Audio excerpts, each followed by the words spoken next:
Hey guys, what's happening? Johnny Glock here.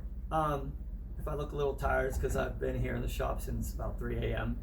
But this video, I've got a lot of people asking me, like, hey, the close-ups weren't close enough in your pre-travel reduction video. So what I really want to do, since I'm doing this process today, and that's Jake on the camera, and I was teaching Jake, I figured, well, it's a perfect opportunity to really get some close-ups and show you guys exactly what I'm doing and exactly how I was making these cuts on the trigger and how that corresponds to the safety of the entire system. So in the pre-travel reduction video, I told you that there's a couple things that you have to do to the shoe in order to get the pre-travel out of it. And one of those first things, that's not cut. If you can see that tab right there, we need to do something about all this material here. It needs to be modified. So the first thing we're going to do that we showed on the video is we're going to cut this way like that. So basically now you're just going to have an elongated tab, and then we're going to change that up, and then we're going to come in this way and cut it.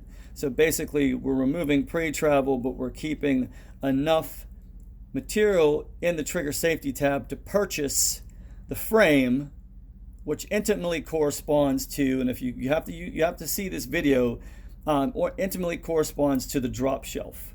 So this has to hit the frame at a certain place, or else you're going to be here, and if the gun drops, you're off the shelf.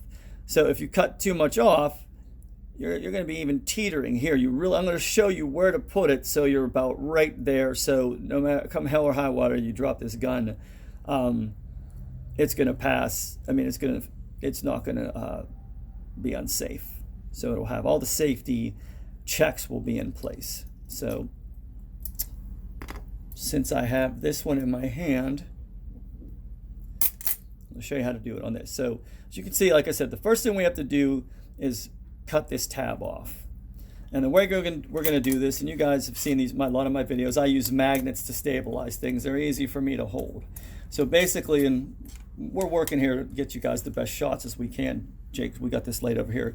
But basically, you need to stabilize this shoe somehow. This is the way I do it. I'm not saying you have to do it this way.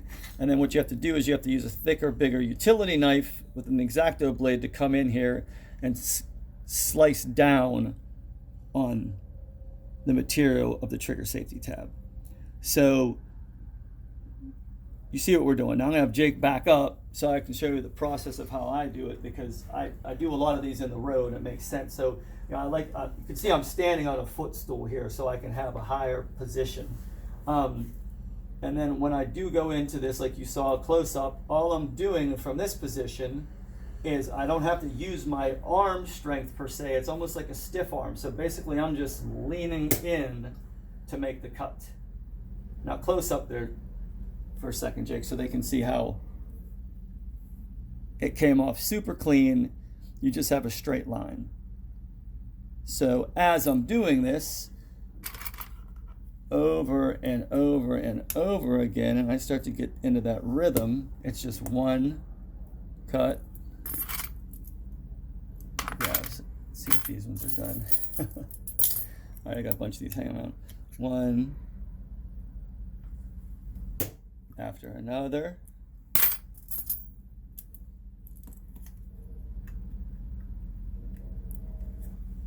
After another. So you can see that's what we're looking for. That's the consistency we need on everyone. So now after this, and see how awesome this magnet is, it holds. The next cut we have to make is with the same knife. And always, you can do it any way you want, but I control my knives, really with these fingers, and I don't really do too much with the back of the hand. I'm really trying to control everything, keeping it tight to my body. It's almost like martial arts. If I'm doing this all day, I have to be efficient. You know what I mean? So doing these movements over and over again, and they're repetitive. If I'm not doing it right, I can always tell. Like I'll get like some weird glitch in my shoulder. But that's completely something different. So next cut is like is making the cut here. All right. I show this on a diagram in the pre-travel reduction video, but I'm going to show you the technique that I use here close up. And basically, Jake, if you get above me, I have to use my thumbnail right here. And so I'm putting it in between. Just turn this way. I'm putting it in between the trigger safety tab and the shoe body. So it's going right there. And you can see I'm able to open that up a little bit and then use this finger to kind of stabilize it and clamp it, so it gives me more something more material to look at here when I'm trying to align my blade. If it's like that, I don't have a really good guide. So if I use this, it gives me more of a guide. If you follow what I'm saying. Are you getting a good shot on that, Jake? Mm-hmm. Okay, so basically when I drop it here, and you can see the magnet holds it perfectly, I don't have to worry about it falling off or anything. And I use this metal here because it's a good surface area. You don't want to do this on something spongy, because if I would just be on here, this whole thing wants to dip into the mat.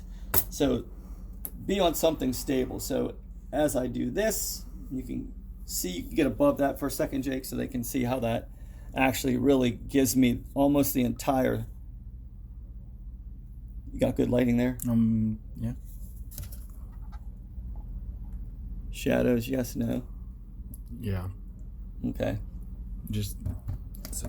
Anyway, we're doing the best we can here. So when I drop this blade in here, I am looking to go, just like the video says, I'm looking to go right above the line that's already demarked there. So when I close this up, once again, I get close and I drop. This is what I'm trying to see. This is absolutely perfect. You're going to see just a little bit of that trigger safety tab. Turn it in a little bit. What's that? Turn the trigger towards the light. There you go. Okay. You're going to see just a tad bit of that trigger safety tab left there, especially if it's a Gen 3. If you want to be more conservative, you're going to cut up higher. Do not cut any lower than this, or you're risking, just because of the frame tolerances, you're risking an unsafe gun. So that's basically it. I'm going to do a couple of them in a row just so you can see. So like I said, this is a good angle for you. Yeah. All right, then from there, I'm going to drop it. Come on top of me here so they can see that line. Can you see it good, or I need to turn it? No, you're good. That line right there, you want to drop right above it. Okay? And then from there, like I said, I'm just doing this for purposes. You can see I'm just pushing down on top. You don't want to angle this way. You don't want to angle that way. You want it to be as straight across as possible. You getting that in there good? I'm going back in. All right. There we go. We good? Okay. So the last one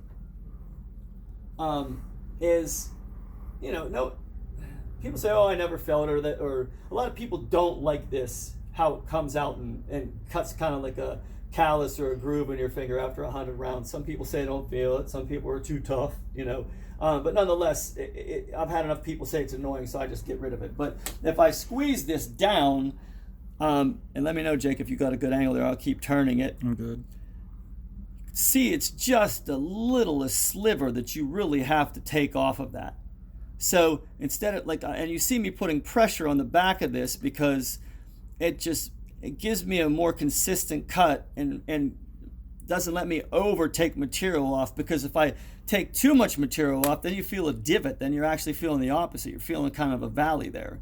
So, the way I do this is I'm controlling the shoe here. You're squeezing. And then the best way to do is kind of arc it up a little bit like this. Same thing. I'm controlling this blade here. The thing with this blade is it's very thin. It's like a fillet knife. I also have this on a separate video. But when I come in here, I'm not gouging in. I'm just really trying to let the legs of the shoe body show, be my guide on how I'm going to adjust. And speed is very important here on how I'm just going to come right down like that. And as you can see, that's just enough to take that. If you look at the shaving, it's so minute. I can even flatten it out with my finger. It's so little. But that's just enough to take that off.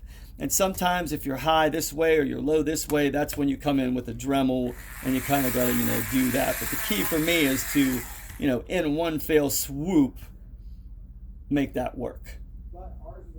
So those are the 3 cuts. What kind of time are we looking at? 10 minutes. 10 minutes. All right. So those are the cuts right there. The 3 cuts that I did in my pre-travel reduction video. This is a supplement. I just wanted to, since I don't have to use a static camera and I have Jake, and like you can see I have these pretty cool lights now, like which really help me with everything. I can really get a lot better of video footage, so you guys can see exactly how I do it. And as he backs out the technique too. Like I said, it's very important to keep everything controlled. You don't want to be out here like using your arms. You want to control these things so your blade is coming straight down every time. And an easy way to do it is when you drop it, you're just pushing your weight in there instead of, if your wrist goes, you really have the ability to go back and forth like this. So if you want to just drive it straight down. Those are the techniques I use. I don't know if it's something that works for you or not, but yeah, that's basically it. And the correspondence, like I said, if you are going to modify this stuff, you have to modify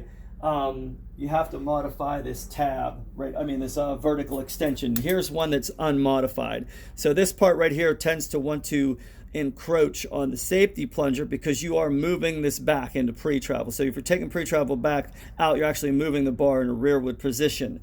So if you look at the 2 profiles of those, so by taking this material off here, that's here, and changing the profile, when you do bring this back, you're not going to hit it like as if you would hit it here. So that way, of course, the firing pin safety is depressed by that vertical extension. And if you start depressing it prematurely, you're going to have a firing pin safety that is not engaged and is not keeping the firing pin safe from extruding through the breech face for a muzzle drop. Remember, the safeties on the Glock are inertial safeties. They're not manual safeties.